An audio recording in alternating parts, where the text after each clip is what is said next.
Oi, oi, mais um Chama na Botina. E hoje nós estamos com uma convidada que nós já estávamos conversando com ela há um tempão, mas o trabalho dela é muito corrido, né? E com certeza muita coisa. Ela é médica e hoje deu certo. Então, nós estamos aqui com a doutora Daniela. Não falei certo, né, gente? Isso, olha, o medo que eu tenho, assim, de muitas vezes. Que veio bater um papo com a gente, como de praxe. Doutora Daniela, a gente sempre pede que o nosso convidado se apresente, né? Então, assim, quem é a doutora Daniela, de onde a doutora Daniela é, qual é a especialidade, por favor. Vamos lá. Tudo bom? Prazer. Fiquei muito lisonjeada pelo convite e estou muito feliz de estar aqui batendo esse papo com vocês. Eu me chamo Daniela Schiavini Tripodi, sou médica, graduei em 2004, então eu tenho 21 anos de formada. Tenho uma vasta experiência em pediatria e agora em alergia e imunologia, que é uma especialidade que é muito carente aqui no Maranhão. Eu vim do Rio de Janeiro, carioca da gema. Sotaque não nega. Carioca. E eu vim, meu marido e os meus 4 filhos pra cá. 4 filhos, inclusive o João, que é o meu de 19 anos, tá fazendo faculdade de medicina no Tocantins. Então, assim, foi uma mudança muito radical. E nós viemos em busca de uma qualidade de vida. A gente tinha uma vida muito estável no Rio de Janeiro, até porque eu já tinha 20 anos, né? Lá, quando eu saí de lá, eu estava com 20 anos de formada. Sim. Meu marido também já tem, vamos botar mais uns 8 anos, assim, quase 30.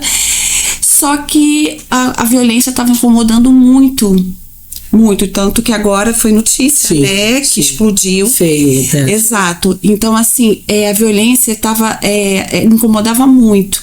No ano que nós decidimos vir, meu marido sofreu 3 assaltos, e aí eu fui para um congresso em Maceió, de alergia e imunologia, e encontrei um aluno meu que não via há 10 anos, que ele formou no Rio de Janeiro.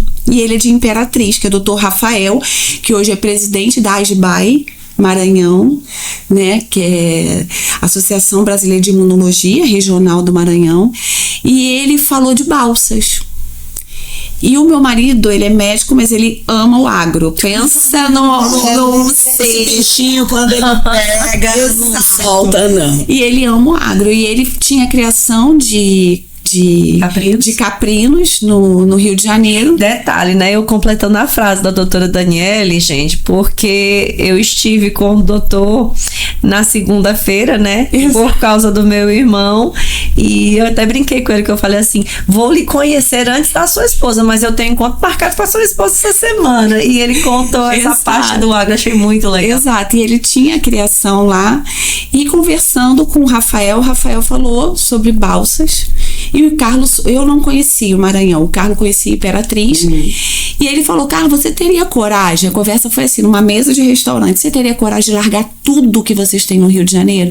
Aí o meu marido falou assim: se fosse para uma qualidade de vida melhor para os meus filhos, sim. E nós viemos conhecer Balsas. Isso foi em novembro.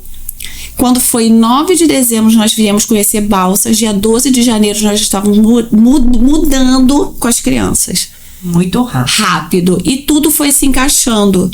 Então, eu acho que assim, tudo tem propósitos. Sim. E aí, hoje tá essa onda de violência no Rio.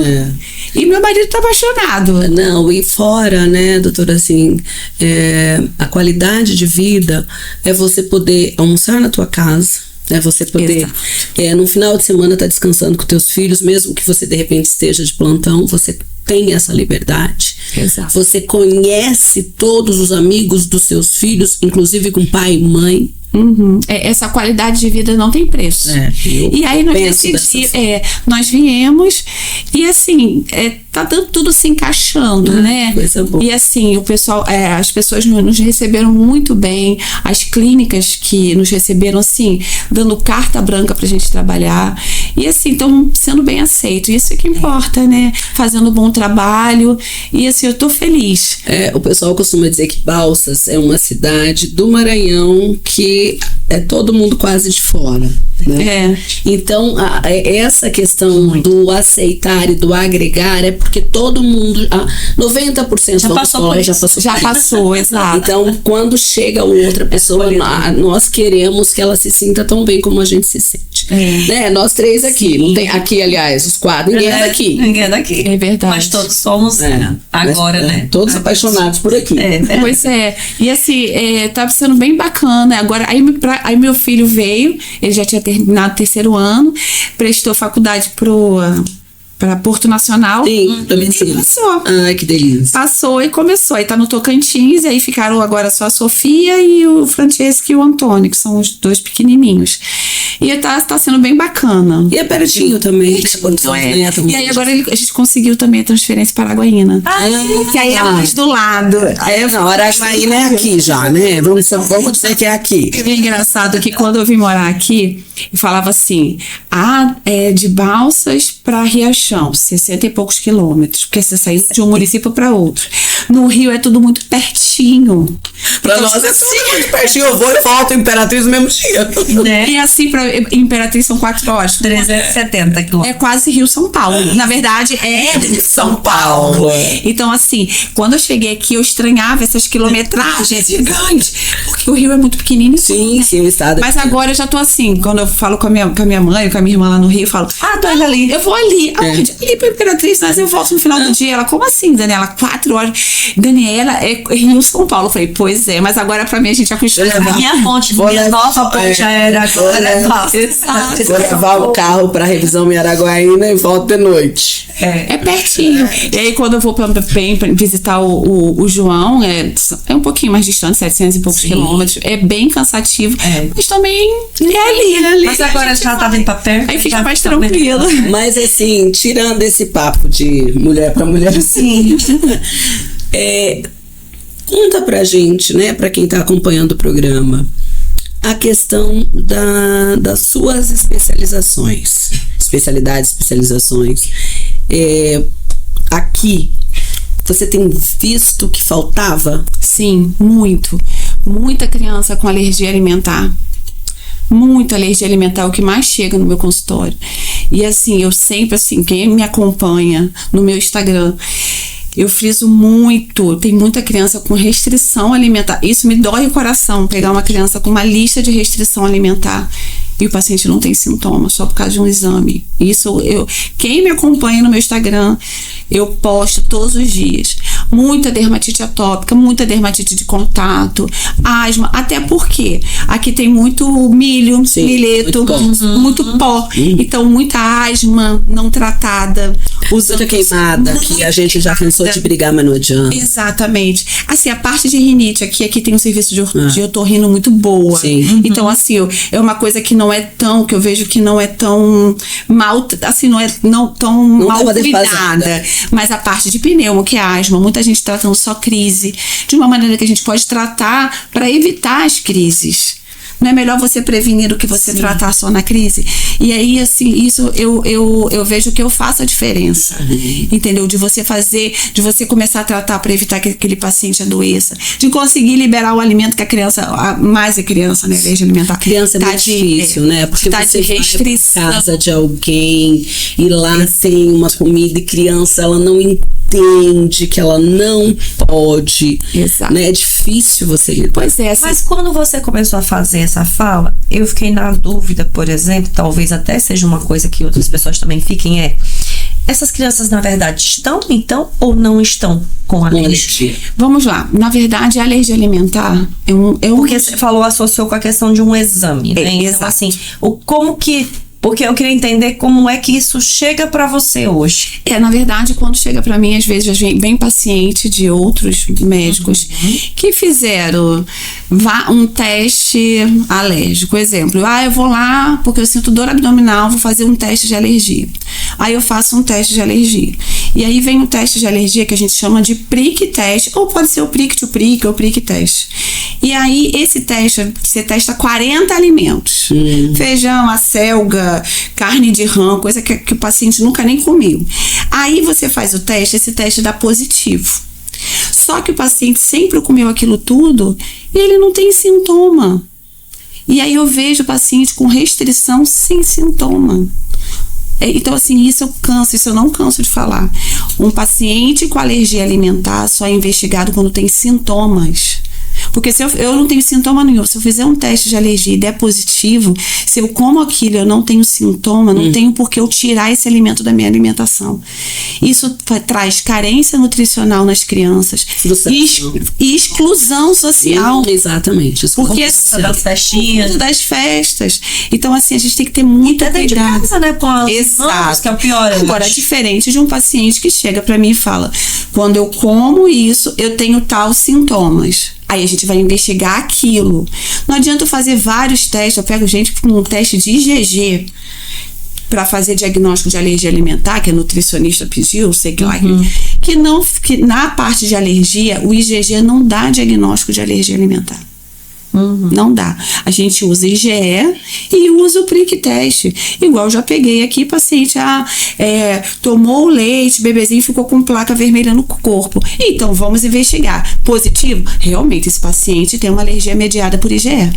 É uma alergia que faz, e essa alergia pode levar ao edema de glote, à anafilaxia. Então, assim, ainda tem que diferenciar essa parte também de não mediada, entendeu? Que só causa dor abdominal, diarreia com sangue. Isso eu ia fazer. Tem essa parte. Essa questão, porque eu ando vendo muito, assim, tô numa faixa etária que as amigas já estão tendo netos. E aí a introdução alimentar na época que eu tive filho foi totalmente diferente de hoje. Mudou tudo. Mudou. Então, assim, é uma trabalheira danada. Inclusive, hoje em dia, eu de vez em quando eu falo, cara, é por isso que o povo não quer ter filho trabalheira, que é só essa introdução alimentar. Mudou tudo. O suco, antigamente começava primeiro com suco. Exato. Agora o suco é só a partir de 2 anos, que viram que contribui para a obesidade infantil. Então, só a partir de 2 anos, de 1 ano, se introduz o suco da fruta. Por causa da frutose. Por causa da frutose. Antigamente, como era a introdução alimentar? 4 meses começava suquinho de laranja lima, não é? Eu sei porque eu tenho 20 e poucos anos de formado, então eu peguei essa época. Começava suquinho de laranja lima, depois as frutas e depois a papinha salgada. Só que agora mudou. Na verdade, com 6 meses você já começa todas as frutas e já começa o almoço com as papinhas salgadas, com todas, inclusive camarão. Porque você que vira que quanto mais precocemente você oferece esse alimento, mais você não cria, mais dificuldade de fazer alergia alimentar.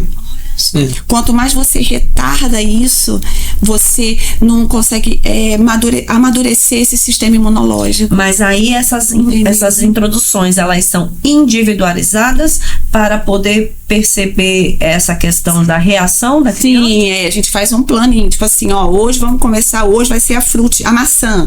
Então vamos dar a maçã, à tarde outra frutinha. Porque se der alguma reação, para você saber identificar. Cada dia você vai dando uma fruta, um legume, uma carne. Acrescentando. Exatamente. E aí o suquinho já ficou para a partir de 1 ano. O suco agora é só a partir de 1 ano. Por conta da obesidade infantil. Imagina assim, né? A pessoa, eu vou falar pela minha geração, que fazia chá de poejo, chá de erva doce com açúcar. Não pode. Não, mas antes e dá açúcar. E dá o açúcar, na verdade, agora o açúcar e sal só a partir de 2 anos. Mas antes, imagina. Não, eu peguei essa chazinho de erva doce pra cólica. Eu peguei essa época também. A mãe tinha leite, exato.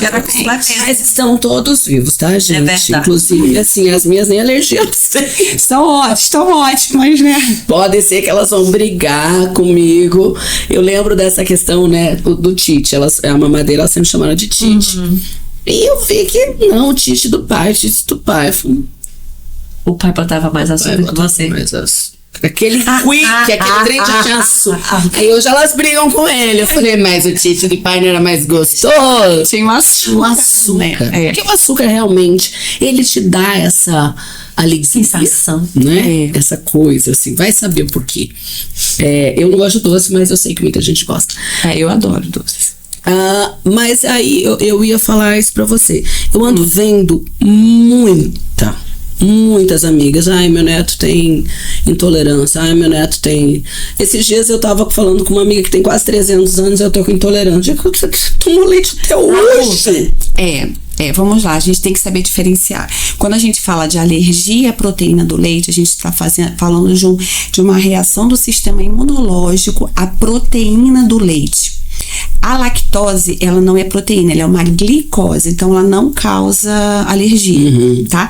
Então, assim, quando a gente fala de intolerância à lactose, é isso mesmo, é intolerância. Ela não é uma reação do sistema imunológico, ela é um problema de digestibilidade. Então, assim, só que dentro da alergia à proteína do leite, ainda tem essa confusão aí na cabeça das pessoas. Quando você fala em alergia à proteína do leite, ainda tem a mediada por IgE, que é aquela que você toma o leite, às vezes só com tocar do leite na pele, você faz as reações de placas vermelhas no corpo. Chiado é aquela que pode levar ao edema de glote, fechar a garganta, tá? São aquelas reações imediatas, que é mediada por IgE. Então, quando a gente pesquisa, faz placona, quando você faz o plique do leite, faz aquela bolota na pele. Quando você pede os IgEs no sangue da proteína, vai dar alterado. Então, essa a gente fala que você tem que ter o antialérgico, você tem que ter o corticoide, você tem que ter, às vezes, paciente que precisa até de caneta de adrenalina devido ao risco de choque anafilático, que é o edema de glote. E tem alergia ao leite, à proteína do leite, não mediada por IgE, que são aquelas que o paciente toma o leite e você não tem as placas vermelhas, mas dá diarreia, fezes com sangue, vômitos intensos, é aquele bebê irritado, aquele bebê que não ganha peso. Você pode fazer o exame que for, que vai dar negativo, porque ela é não mediada por IgE. Então, como que a gente faz diagnóstico? Fazendo a dieta de exclusão. Você fez a dieta de exclusão, você melhorou os sintomas, pronto, fechamos o diagnóstico. E tem a intolerância à lactose, onde o paciente tem má digestão, estufamento. Igual a intolerância à frutose. Exatamente, que é a lactose, uma glicose, ela não vai causar anafilaxia, nenhuma reação grave, e que tem esse mal-estar de digestibilidade mesmo. Então ainda tem essa confusão. Que a gente fala que fica empanzinada. Empanzinada, exato. E assim, a alergia, ela pode aparecer em qualquer momento na vida, tanto em bebê quanto em pessoas mais velhas. Então assim, eu nunca tive alergia, eu não vou ter nunca mais. Não, você pode apresentar alergia depois de uma certa idade. Não tem idade para acontecer. Até aqui, ele te segurou. Aqui ele deu um tilt. Seu sistema imunológico aí deu a doida e vai reagir, entendeu? Talvez, no caso, o exemplo do leite, essa questão de que hoje em dia, cada vez mais, né, o leite está passando por tanta... Eu vou colocar entre aspas, mas é assim. Processo de observação. Exato, obrigada. Cada processo, né, a cada momento a gente vê que, vem lá, tem 500 itens junto com o leite. Quer dizer, se a gente olhar a lista lá dos ingredientes, deve ter pelo menos uns 15. Então, assim, pode ser que também alguma coisa ali associada, né? Pode ser sim que tem, se a gente não sabe que tá composto, exatamente, acaba causando, mas assim, essa diferenciação de alergia para intolerância a gente tem que deixar bem claro. E assim, o que eu pego também, assim, muito paciente, assim, igual eu até gravei um vídeo no meu Instagram essa semana, que uma criança que já tinha vindo comigo, já grandinho, de 10 anos, que realmente ele tem uma intolerância à lactose, tem que fazer dieta de exclusão, porque ele fica mal, sente dor de cabeça, sente diarreia, dor abdominal. E aí ele sentiu uma dor abdominal. Uma dor abdominal, como qualquer criança sente dor abdominal. Criança é comum dor abdominal. E aí a mãe levou no médico, e aí ele fez esse bendito teste com uns 40 prick teste para todos os alimentos. Mas deve ter uns 40 alimentos. E aí você faz o teste, tem alguns que dão positivo, outros dão negativo, mas na verdade o teste quer dizer que o paciente é sensibilizado. Ele tem uma sensibilidade, mas ele pode fazer ou não sintomas. E aí um menino de 10 anos tirou todos os alimentos que tinha dado positivo no teste. Que judiaria. Maçã, acelga, feijão, uma lista. E aí ele falou, ela voltou pra mim, no consultório, falou, ele teve uma dor abdominal, não sei o quê. Eu falei assim, mas eu falei, tá em dieta de exclusão? Eu tô excluindo tudo isso, mas ele continua com a dor abdominal. Ou seja, eu falei, vamos lá. Quando ele comia maçã, ele tinha algum sintoma? Não. Então volte a dar maçã pro teu filho. Um teste não dá um diagnóstico também, como não exclui. Então é uma pista de mão dupla. Então assim, a clínica do paciente, os sintomas do paciente, isso em tudo em medicina é soberano. É muito mais acompanhamento. Exatamente. Do que um diagnóstico ali de né? Não é, pode ser. Exatamente. Tanto que eu te falei em relação à alergia à proteína do leite, que você não consegue com exame. Como que o que a gente chama de prova terapêutica. Vamos tirar esse alimento por 4 semanas. Melhorou o sintoma? Ok. Agora vamos introduzir de novo para ver se vai voltar o sintoma? Se voltar o sintoma, você faz diagnóstico. Se não, não era. E uma das maiores causas de dor abdominal em criança é o quê? Vermes. Verminose. Não, olha, que ela falou, eu falei, já ia dar um remédio para lupurica. Exatamente. Era uma das maiores causas de dor abdominal em criança. Eu pedi um EPF com 3 amostras, pelo menos. Não, então vamos fazer um EPF. Gente, olha, criança raramente lava as mãos. Exato. Raramente lava o que ele vai comer. Exato. Entendeu? E outra coisa, muitas vezes toma água na pra quê? Pois é. Principalmente aqui. Aqui pra nós, a gente sabe que é muito, muito disso. E o que temperatura, né? Que é o fato de ser muito quente. Às vezes uma comida que você deixou fora ali. Né? Eu tava vendo hoje, inclusive, isso que eu tenho uma pessoa, uma profissional que eu sigo, que ela fala muito sobre questões associadas à física, química, biologia, e ela tava falando sobre a história da conservação de alimentos. Ela disse: aonde é que você viu que deixar a comida fora na hora do almoço para comer de noite, essa comida vai estar boa? Claro. Se for aqui, por exemplo, um feijão, não vai. Já apodreceu. Nesse calor não fermentou. Já fermentou fora tudo. Nesse calor não vai. E às vezes assim, não tá tão perceptível. O arroz talvez não esteja tão perceptível, porque às vezes ali usou um pouco mais de alho, alguma coisa. Exato. Mas ele já entrou em decomposição. Exato. E aí ele falou, então eu vou poder voltar a comer a minha maçã. Eu falei, volte a comer a sua maçã. Eu tava num processo de fazer check-up. Aí o médico pediu pra mim esse teste. Eu falei, eu vou fazer não. Ele falou, por quê? Porque eu falei, o que vai dar de alergia pra mim? Vai ser cerveja, carne, pamonha, torresmo. Vai tirar só o que eu gosto. Vai deixar eu comer jiló, quiabo, então não vou fazer. Pois é. Mas se eu conseguir, assim, o meu Instagram, eu friso muito isso.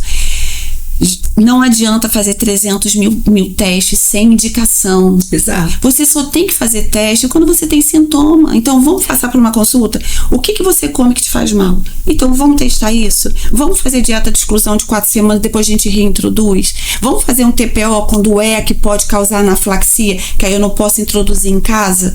Então assim, alergia alimentar, acho que o meu maior problema hoje.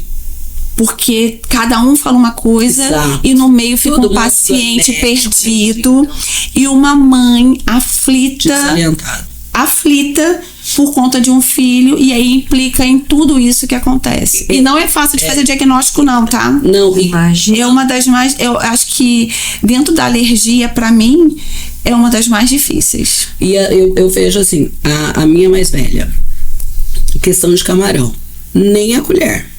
Então eu não faço camarão em casa. Exatamente. Então eu não faço, porque essa contaminação cruzada me dá muito medo.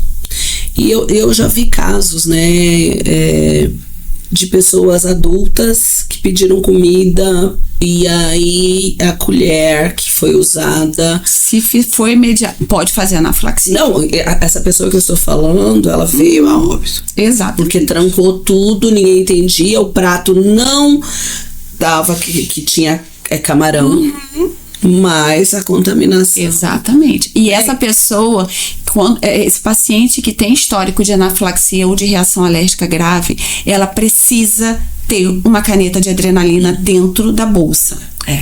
Precisa. Porque a qualquer momento pode acontecer. É igual quem tem alergia à abelha, marimbonda. Sim. São outra reação alérgica que aqueles pacientes que fazem reações graves, tem que ter uma receita e precisa ter uma caneta de adrenalina, porque salva uma vida. Principalmente aqui, que tudo é muito longe. Muito longe. Até você chegar no eu hospital. Acho que é por isso que as mães se apavoram. Sim, plausível. Plausível. A mãe já é apavorada naturalmente. Isso é uma coisa básica da mãe. Sim. E aí, quando você vê toda essa função, né, de ter esses problemas, que você sabe que de repente uma crise alérgica pode evoluir para uma coisa muito mais séria. E evolui. Né? Então tem todo esse medo. Mas eu vou dar um exemplo meu. Eu, por exemplo, melão, melancia, pepino, broto de bambu. Se eu comer, eu posso pedir para chorar. Porque vai me estufar, vou ficar com dor. Não vai faltar ar de fechar, mas sabe, você vai fazer de digestibilidade. Exato. Então você já sabe o que é. Eu já sei o que é. Como eu falo, eu como sem vergonha muitas vezes, né? Porque a gente não consegue, né? Tipo uma pipoca que eu amo. Não, então, dá. Sério? Tanto é que quando eu tô passando assim em lugar de igreja que tem, o cara fala assim, você não vai querer comer pipoca, né? Porque depois vai ficar estufada com gases. Então assim, a pessoa sabe que faz isso, então eu sei. Eu não vou chamar isso de alergia, mas eu sei que isso, mas ao mesmo tempo, o que eu queria puxar esse exemplo vamos supor, eu almocei normal, eu fiz tudo certinho. Aí eu vou para um restaurante japonês, tem o pepininho ali, eu como, eu sabendo, né? Hoje eu como eu sabendo que eu posso passar mal. Mas aquela pessoa que de repente nunca teve essa reação, ela vai ficar muito desorientada, ela não vai entender o que aconteceu e o que provocou. Sim, mas assim, na verdade é isso mesmo, porque aí ela vai e aí começa, um fala uma coisa, o outro pede uma lista de exame gastando horrores. E que não precisava. E que às vezes nem precisa trazer informação, na verdade, é pior, né? E olha só, o pior, quanto mais exames você faz investigando, mais você pode fazer um diagnóstico errado. Porque assim, se você pega um paciente que nunca comeu carne de rã, para que você vai fazer teste de alergia à carne de rã se o paciente nunca teve contato? Ele nunca comeu, ele nunca foi sensibilizado. É igual ninguém nunca ouviu falar, eu vou ali fazer um teste só para ver se eu tenho alergia. O que eu tenho alergia? Não existe teste de rotina. Por isso que eu tô falando, só investigue o que você desconfia. Porque você investigar uma lista quilométrica de alimentos, você pode dar um diagnóstico errado para esse paciente. É como se fosse, no caso, investigar dentro daquilo que tá na rotina. Ou seja, o que você normalmente come? Exato. Seria mais ou menos isso. Exemplo, eu peguei um paciente que falou, eu comecei a introdução alimentar no meu filho, quando eu dei ovo, ele empolou. Vamos fazer o prick-to-prick de ovo. Peguei o ovo. Como é que é o prick-to-prick? Eu pego o ovo, separo a clara da gema, pego uma agulhinha, encosto na gema, encosto na pele da criança. Peguei a clara. Na hora, 2 bolacas. Clara. Não, os dois. Porque pode ele fez alergia aos dois, a clara e a gema, os dois. Falei, mãe, alergia, diagnóstico já tá feito. Então essa criança nem a vacina de gripe ele vai poder tomar. Não, de gripe pode, não pode febre amarela. Gripe tem muito pouco traços de ovo. Eu achei que a gripe... Febre amarela que não. A gripe... E aí, no caso, o exemplo do ovo é maravilhoso, né? Porque assim, o ovo a gente não come só ele. Quem dera fosse, mas 99% das receitas... quer dizer, muitas receitas vão. Eu vou te falar, a bolo, mãe sabe. Um negocinho. A mãe sabe. Ela inventa, filho. Não, a mãe sabe o que. Porque assim, geralmente, quando ela começa, do ovo, ela já tinha dado ovo. Eu tava comendo com arrozinho, já tinha comido arroz antes. E a mãe é um ser que eu falo que é de outro mundo. Ela consegue identificar o que faz. Sim, exatamente. Quando ela chega e fala, doutora, vamos testar isso? Pode contar que é batata. É por causa da convivência, né? Mas eu digo isso aí em relação, por exemplo, no caso do ovo. Porque, o bolo, pudim. Porque tem tantas outras coisas que vão ovo. E aí, quando ele dá alergia no caso do ovo, mas ele todas as outras coisas vão estar associadas, tipo, um bolinho, pode ser de aveia, pode ser sem ovo. Vai ter que ser sem ovo. Vai ter que ser sem ovo. E assim, tem alguns pacientes que com o tempo começam a tolerar os cozidos. Isso também é muito importante. Alguns pacientes alérgicos ao ovo, quando passou pelo cozimento, porque você muda a estrutura da proteína. E aí alguns pacientes chegam, doutora, mas eu como o bolo e não sinto nada. Mas quando eu vou comer o ovo tipo assim, ovo pochê. Eu vou sentir sintomas. É porque o ovo pochê foi mais perto do cru. Ou aquele claro em neve, que o açúcar, que você... Merengue, isso aí eu faço sintomas. Isso é muito comum mais no leite. Tanto que quando a gente faz TPO para criança que é a PLV, a gente começa com os muffins, que é os bolinhos com leite que você passa pelo processo de cozimento. Porque o paciente ele começa a tolerar do cozimento, porque você muda a estrutura da proteína. E às vezes, aí tu fica só nos bolinhos. TPO com um bolinho ficou bem, não fez sintoma de alergia, vamos ficar só com o bolo. Daqui a 6 meses vamos tentar as diluições de leite. Então dá trabalho. Muitas vezes, doutora, a gente sabe que se tem alguém em casa que é alérgico, principalmente criança, Ediana, você pode ter certeza que essa mãe vai tirar o pudim, ela vai tirar o bolo, ninguém mais vai comer. Porque ela não vai querer correr o risco dele comer escondido. E eu pego muito paciente, às vezes, grandinho, que come escondido. Capaz. Eu tenho lá em casa. E aí, grande no caso. Esse é um... E eles passam mal. E aí a mãe sabe. E ele mente que não comeu. Principalmente os mais. Mas assim, graças a Deus, tende a quem é alérgico de pequenininha a proteína do leite, a partir de 2 anos, eles começam a tolerar. Por conta da maturidade do sistema imunológico. Então, tende a melhorar. E hoje. Criando defesa. E hoje você também consegue fazer dessensibilização. Eu não faço aqui, mas em São Paulo tem médicos que fazem a dessensibilização desses pacientes que depois de um certo tempo mantém. A dessensibilização é como se fosse você vai dando de forma graduada pro teu organismo o leite diluído. E a gente faz uma diluição de 1 para 100 mil e aí tu vai dando 1 ml por dia e todo dia esse paciente vai lá e toma 1 ml dentro da clínica. Mas exatamente. Com toda a precaução. É igual o TPO. TPO eu não faço aqui também porque tem que ter todo um aparato. Porque eu posso levar um choque anafilático. Deus é mais. Então, assim, eu não faço, mas indico esse meu amigo de Imperatriz faz.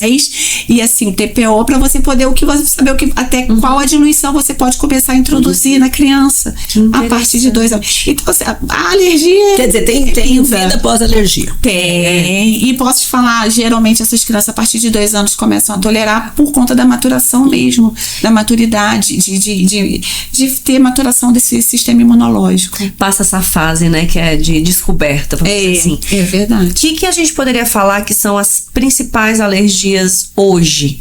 Né? Quais são as principais causas? Acho que alergia que eu pego muito, alergia alimentar, que é o carro-chefe. Dermatite atópica. O que é a dermatite atópica? A dermatite atópica é uma doença inflamatória crônica da pele. Pode ser, ela é do sistema imunológico, pode ser por uma alergia ou não. E aí eu pego muito paciente que está sem leite porque fala que piora a dermatite atópica. Um dos piores gatilhos para a dermatite atópica é o ácaro, que são os inalantes, que é a poeira. E assim, a dermatite atópica hoje, antigamente a gente tratava muito com hidratação, ainda trata muito, mas para dermatite atópica grave hoje tem imunobiológico, tem medicações orais, que é assim, o que há de mais novo para controle dessa doença. Agora, é uma doença crônica, inflamatória de pele, que você vai ter o resto da vida e que tem que tratar o resto da vida. E quando o teu emocional também não tá legal... É gatilho. É gatilho. É gatilho. Né? Não é que o estresse causa, mas é um gatilho. É porque geralmente daí a tua imunidade dá uma caída quando você tá.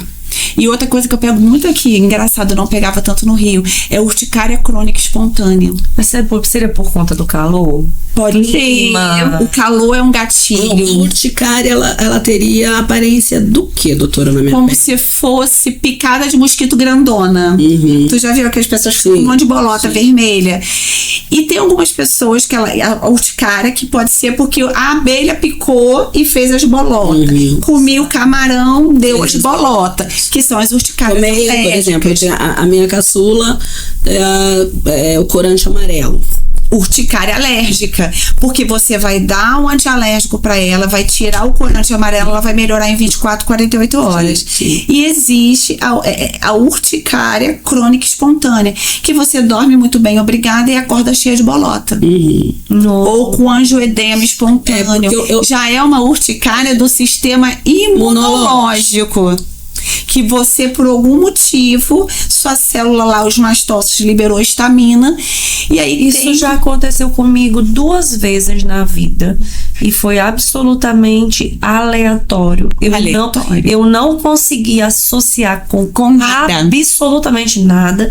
Porque assim, eu fiquei exatamente na hora, né? Eu fiquei... Gente, mas eu não comi nada, não fiz nada diferente, tal, não sei o quê. E aí, é interessante porque a gente tá falando isso e eu me lembrei, porque assim, igual a história do leite, os produtos industrializados principalmente, eles, ou você mudando de marca, ou eles porque eles mudaram com o tempo, seja por os produtos ou subproduto que foi retirado ou introduzido novo, quer dizer, eu não tenho noção do que eu comi, na verdade, né? Dependendo do que se for um produto industrializado, exatamente, né? Mas então, isso provavelmente... Como que a gente consegue diferenciar?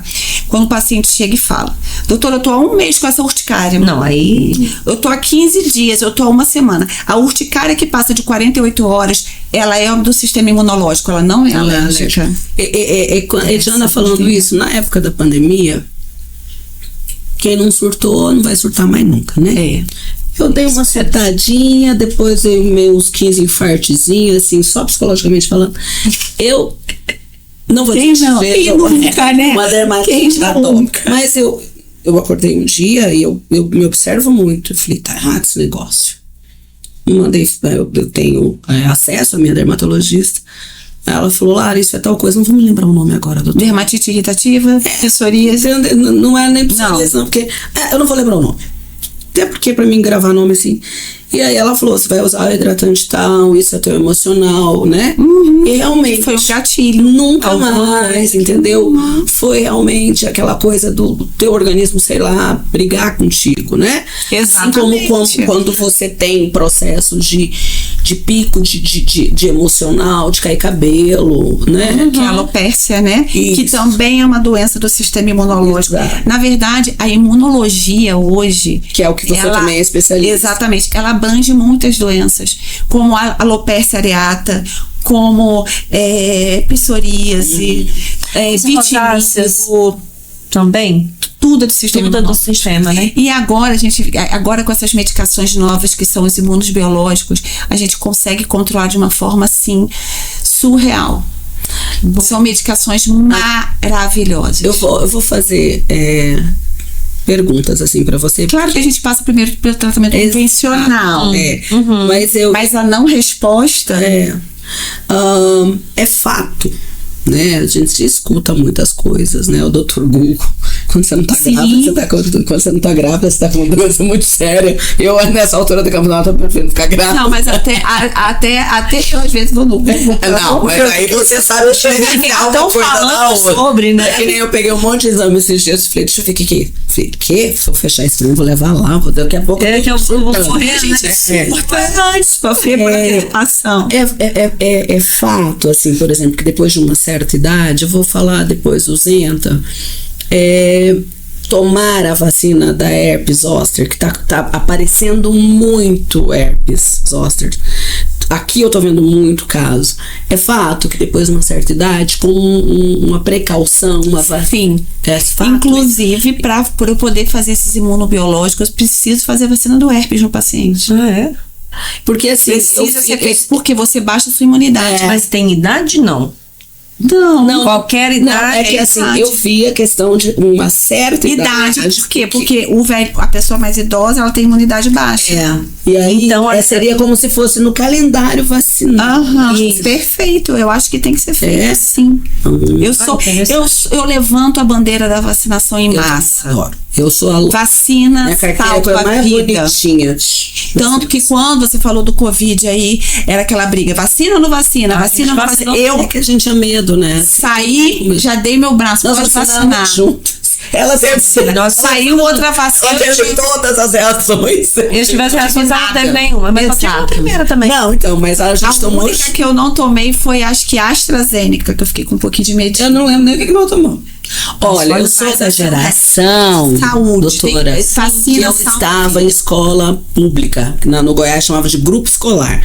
Chegava o pessoal da saúde com aquele revolvinho e dizia fila pra vacinar. Meu Deus, eu nunca soube o que entrou no meu organismo. Não sei o que era aquela vacina. Também, eu sou igual a você. Eu levanto a bandeira da vacinação. Eu vacino. Gripe. Tem gente que fala, você não gripa. Não, cara, eu faço vacina da gripe desde que a primeira vacina apareceu. H1N1 todo ano eu faço. Tem que fazer. Eu faço. Que é de influenza. Todo ano tem que fazer. Herpes zoster. E ela dói muito, né? Mas é importante fazer, principalmente nessa faixa etária, por conta de imunidade baixa. Então, começou a menopausa, é bom, né? Sim. Faça assim. Se tem a possibilidade de fazer, eu acho que tem que ser feito assim.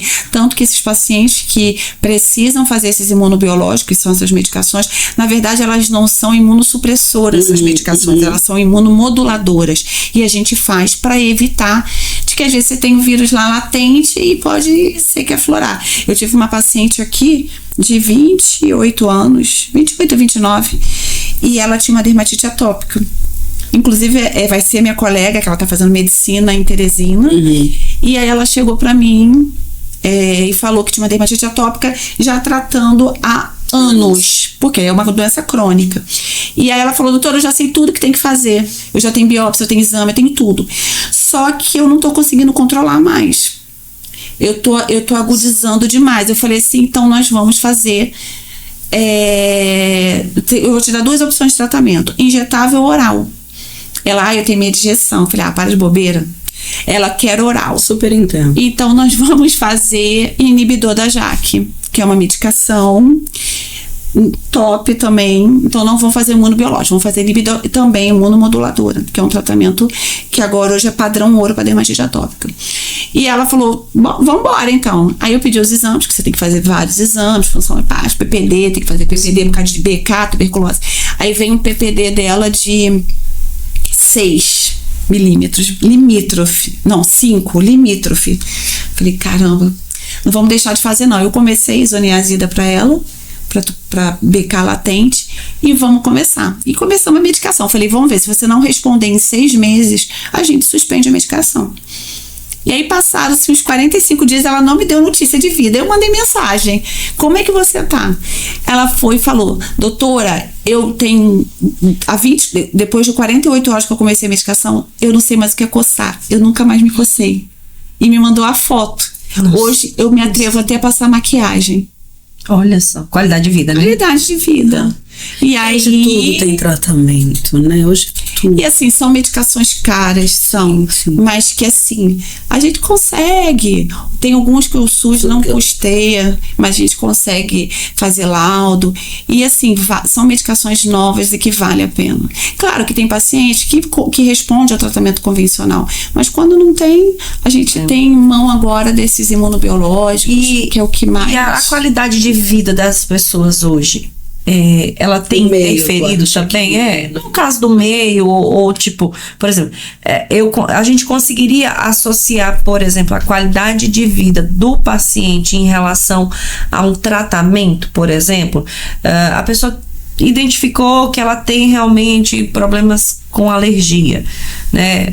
Independente do tipo, mas a qualidade de vida pode interferir no tratamento, ser melhor ou pior? Porque a alergia, se você gira em torno de um controle ambiental.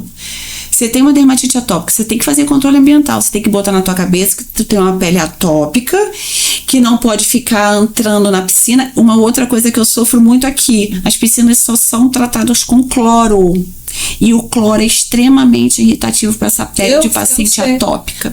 Eu não tenho alergia, eu entro na piscina que tem coça. Exatamente. E aí o paciente chega, às vezes, porque geralmente tem aquela criança que tem dermatite atópica, ou aquele adulto que tem dermatite atópica, ou ele tem rinite ou ele tem asma junto, que a gente chama de marcha atópica, que vai evoluindo, né? E aí precisa natação. É um excelente exercício respiratório. O problema, piscina com cloro. Isso, e natação não é nem só a questão de salvar, né, vidas. E aí eu fico. Porque é muito calor, a gente tá em água sempre. Exatamente. Aí você cai naquilo. É um exercício maravilhoso, só que as piscinas aqui são tratadas com cloro. Não tem aquele tratamento de salinização, só com cloro. E o cloro é extremamente irritativo. O pessoal que lida com piscina aí é um nicho de mercado. Exatamente. Tanto para vias respiratórias, que é irritativo para quem tem rinite e asma, quanto para pele de paciente que tem dermatite atópica. Então, assim, você cai nessa sinuca de bico. Com cloro, a gente bota pastilha de cloro. Exatamente. E aí o paciente fica todo vermelho. E aí, assim, o controle ambiental para quem tem alergia é o pilar da alergia. Doutora Daniela, assim, agradecer seu tempo, porque o seu tempo é caro. Não, eu falo que o seu tempo é caro porque você tem ele, né? Tudo, né? Cronometrado. Mas eu acho, na verdade, não, tenho certeza que nós precisamos de outro momento. Vamos para que nós possamos orientar muitas mães que de repente estão passando por situações com os filhos e ela não tem nem noção que isso possa ser um problema tratável. Ela já acha que isso não tem mais como ela resolver. Pois é, na verdade a gente tem que botar isso, essa conscientização nas mães, no paciente de uma maneira geral, que a doença alérgica, ela não é dar um antialérgico que vai melhorar. Exato. Você tem que tratar e descobrir as causas. Se você descobrir o que está causando e você conseguir fazer esse controle ambiental, você tratando com a medicação certa, você melhora a qualidade de vida. É uma doença crônica? Mas que você consegue proporcionar para esse paciente uma melhor qualidade de vida. Uma vida que ele não vai sentir falta. Exatamente. Então, assim, a asma, se você tratar a asma certinha, você vai conseguir correr na esteira. Agora, se você não tratar esse pulmão, manter ele inflamado, você vai andar daqui a um metro. Vai subir uma escada. Você vai ficar cansado. Então, assim, não é só dar antialérgico que você consegue melhorar. Então, assim, a gente tem que conscientizar. Aqui o pessoal ainda não conhece muito essa especialidade. Por isso que eu tô falando, que nós não conhece. Então, a gente precisa divulgar mais. Alergia à picada de inseto. Às vezes, essas crianças com um monte de machucado na pele por conta de picada de inseto. Aqui tem muito mosquito. Vamos fazer imunoterapia para mosquito. A resposta é excelente. Chuvas, gente, eu faço no meu filho. Quando eu vim pra cá, o Antônio, meu de 4 aninhos, ele tem uma pele um pouquinho atópica. Ele não é um paciente que ele não é uma criança que tem dermatite atópica, mas ele tem uma pele mais sequinha. Então ele precisa de uma hidratação maior, né? E ele tem alergia a picada de inseto. Então, quando eu vim pra cá, ele fazia uns bolotões na perna e começou a ficar com marca. Aí eu falei, gente, eu tenho que tratar meu filho, que eu trato um monte de filho dos outros. Então, eu vou tratar meu filho. Comecei a imunoterapia, que é imunoterapia para mosquito, específica para ele. A melhora é absurda. Você vai ter, tipo assim, tem que continuar usando o repelente? Você tem que manter aquela criança, usar mais calcinha à noite, usar pijama de calça. Você tem que botar tela. Então, o controle ambiental é para sempre. Mas quais a gente já fazia isso na época da vovó? Exatamente. Mas se você fizer imunoterapia para mosquito, quando o mosquito picar, ele não vai reagir com tanta severidade. Por quê? As vacinas que a gente chama de vacina de alergia, eu dou ali dentro, tem o que o paciente é alérgico. Exemplo, ali vai ter a diluição do mosquito. Aham. Quando o mosquito picar, o teu corpo vai falar, opa, eu já conheço isso, eu já tô Aqui não. eu já estou acostumado, então eu não vou reagir com tanta severidade. É igual a rinite, Sim. a imunoterapia para o ácaro, que o ácaro é o principal alergênico inalante da alergia. Quando você começa a imunoterapia para ácaro, você vê que com o tempo de tratamento, você pode entrar numa casa fechada, mexer no teu guarda-roupa e você não vai ter sintomas. Sim. Porque o teu corpo, o teu sistema imunológico já conhece aquele alergênico. Ele já conseguiu fazer anticorpo porque você está oferecendo na vacina de alergia. Então a gente tem que propagar isso mais. Sim. As pessoas não conhecem esse tipo de tratamento. E a melhora para asma, para rinite, para dermatite atópica nem tanto. Alguns pacientes respondem bem, outros não. Mas para rinite, para asma, a imunoterapia é perfeita. Onde é que nós achamos a doutora Daniela? Pois é, aqui em Balsas eu atendo na Mais Centro Médico e atendo na Prontomed. Ok. Nessas duas clínicas. Aí, né, arrancando os cabelos. Já sabe que você pode cuidar bem do seu bebê e tratar. E o adulto também que passa por esse processo. Exato. Né? Eu falo porque eu tenho rinite, hoje a minha voz tá assim, porque ontem teve uma queimada abençoada lá no meu bairro. E essas Hoje também queimadas tá aqui. Então, E o Instagram? isso. @, né, doutora Daniela Schiavini Trípode. Mas vai estar tudo na descrição. Na descrição dos nossos vídeos também. E olha, eu adorei o nosso papo. Acho que a gente tem que marcar mais vezes. Porque assim, a alergia, a gente precisa propagar mais. Que existe tratamento sim, para uma melhor qualidade da vida de adulto, de criança, de vozinho. O vozinho não precisa ficar chiando em casa, com tosse, tossindo o dia todo. A gente pode tratar, né? Então, Para dar uma qualidade. Dá pra gente ter uma qualidade de vida. Como eu falei, existe vida pós-alergia. E uma coisa também que eu acho que a gente pode trazer também para uma próxima oportunidade também são essas doenças ocupacionais. Perfeito! Eu acho que é uma coisa bem legal. Assim que eu cheguei aqui, eu atendi um funcionário que trabalhava fazenda e ele veio com uma dermatite de contato. E aí ele trabalhava, só que ele trabalhava usando gasolina. E aí ele falou, não, mas não é. E aí umas lesões na pele. Eu falei, vamos fazer o teste de contato, que já é diferente, já é outro mecanismo. É o teste, que é o das placas que eu boto nas costas e tiro com 48 horas. Que a gente testa as substâncias. E aí deu a bendita gasolina. Eu falei, viu? Então assim, não adianta. Se você continuar usando pomada não e vai ter resolver. contato com a gasolina, você vai chover no molhado. Se fosse no caso de um mecânico, por exemplo, né? Com graxa. Porque ele está em contato com a graxa, quer dizer, vai ter que fazer uma sabão. Exato. Não importa. Eu, a água sanitária, eu já sei que eu não devo ter contato. Quando eu tenho, é rápido. Não, ou então se eu tiver o contato, é rápido, eu já tenho que lavar pra realmente tirar. Antes era pior. Esse paciente marcou. E um outro foi que foi alérgico ao mileto. Olha eu na minha ignorância. A minha ignorância. Né? Que seria mileto. Exatamente. Quando ele chegou pra mim, eu tinha acabado de chegar aqui. Ele falou, doutora, quando eu vou trabalhar, quando eu mexo com mileto, eu fico espiando. Aí eu falei, você chia? Eu fico chiando, piando. Eu falei, tá. Eu falei, pô, tem asma. Aí eu fui pensar, na minha ignorância, mileto pra mim era igual milho. Aí eu falei, deve ser a milho. Olha eu. Deve ser a milho. Pedi os exames, vamos fazer do milho. Fiquei com vergonha de perguntar o que é mileto. Veio negativo. Falei, aí comecei a medicação, ele melhorou com a medicação, inalante, enfim, a bombinha que a gente chama, tá.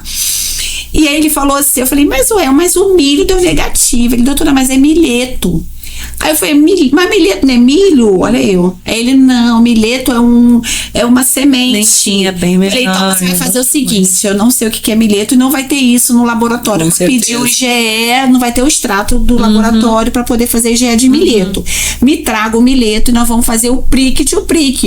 Peguei o mileto, que é duro, massacrei, peguei a agulhinha e botei na pele. Na hora que eu fiz, cresceu um bolão. Olha só. Falei, pois é, então eu tive que fazer um laudo, porque ele trabalhava, vai ter que mudar, não, porque enquanto você estiver inalando o milheto, o pó do milheto, você vai chiar. Por mais que a gente trate com... Tá vendo?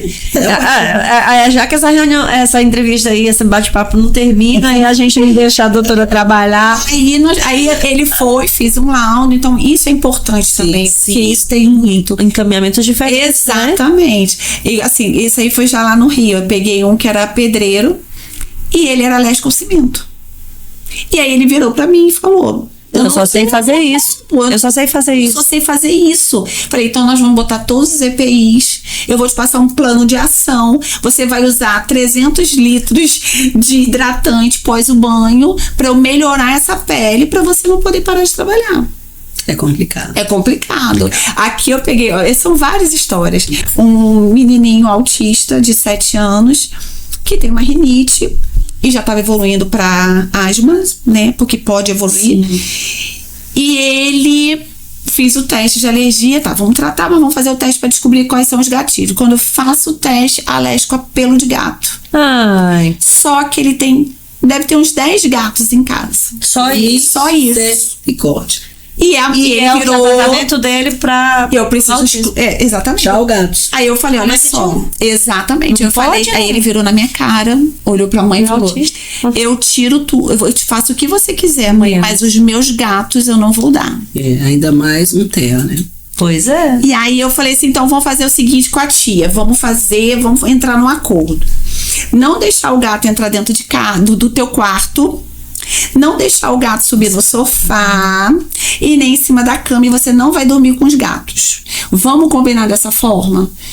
E a mãe, e aí comecei, mãe, compra o aspirador de pó com filtro EPA, aspirar esse sofá todos os dias, tirar carpete, tudo de dentro de casa, vamos fazer esse controle ambiental e vamos deixar os gatos mais fora e você não ficar muito agarrado. E ele tá super bem controlado. Porque aí ele vai ter um horário que ele vai lá e vai brincar com esses gatos, volta, toma um banho, troca de roupa. Exato. Né? Ele não vai ficar dentro do quarto permanente. Dele. Exatamente. Porque a gente sabe que pelo é uma coisa que fica no ar. É igual o ácaro. Você limpa.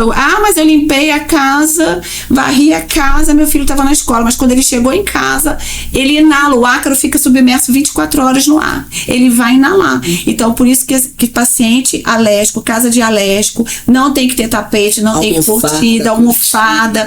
Na hora de varrer a casa, enrolar um pano úmido na vassoura, não varrer a casa pra não ficar os ácaros insustentáveis. Preferência é o robozinho, né? Exatamente. E o aspirador de pó, de preferência com filtro EPA, que é para fazer esse controle ambiental. Então, assim, não tem jeito. É controle ambiental. Já começou a segunda entrevista, a gente vai parar. E ela chegou com um horário marcadinho, né? Ainda bem que doutora, olha, maravilhoso. Muito obrigada, viu? Pelo seu tempo, e assim, é muito legal estar falando de uma coisa, já falou de outra, então já sabe, vai ter próxima, né? Vai, com certeza. Segundo episódio. E eu agradeço pelo convite, me sinto lisonjeada e estou à disposição. Vamos marcar uma segunda vez, porque a gente tem que propagar o tratamento, sim. Ainda mais aqui, que é tão deficiente dessa especialidade. Então, assim, eu tô a gente não entrou nem na questão de imunidade. Não, ainda imunodeficiência. Que aí é bem vasto esse assunto. Mas assim, já deu para dar uma pincelada. Sim. E assim, eu tô à disposição. O que precisar, podem contar comigo. Qualquer dúvida aí. A tua agenda, né, Diana? A tua agenda, você vamos marcar sim. Obrigada, doutora. É isso, gente. Olha, chegar ao fim, mas esse episódio de Chama na Botina, você sabe que você pode rever este capítulo e assistir também os demais em @Rede Mulher Mais no YouTube e no Spotify. E no Instagram você também acompanha os cortes durante a semana. É isso. Até mais. Tchau, tchau.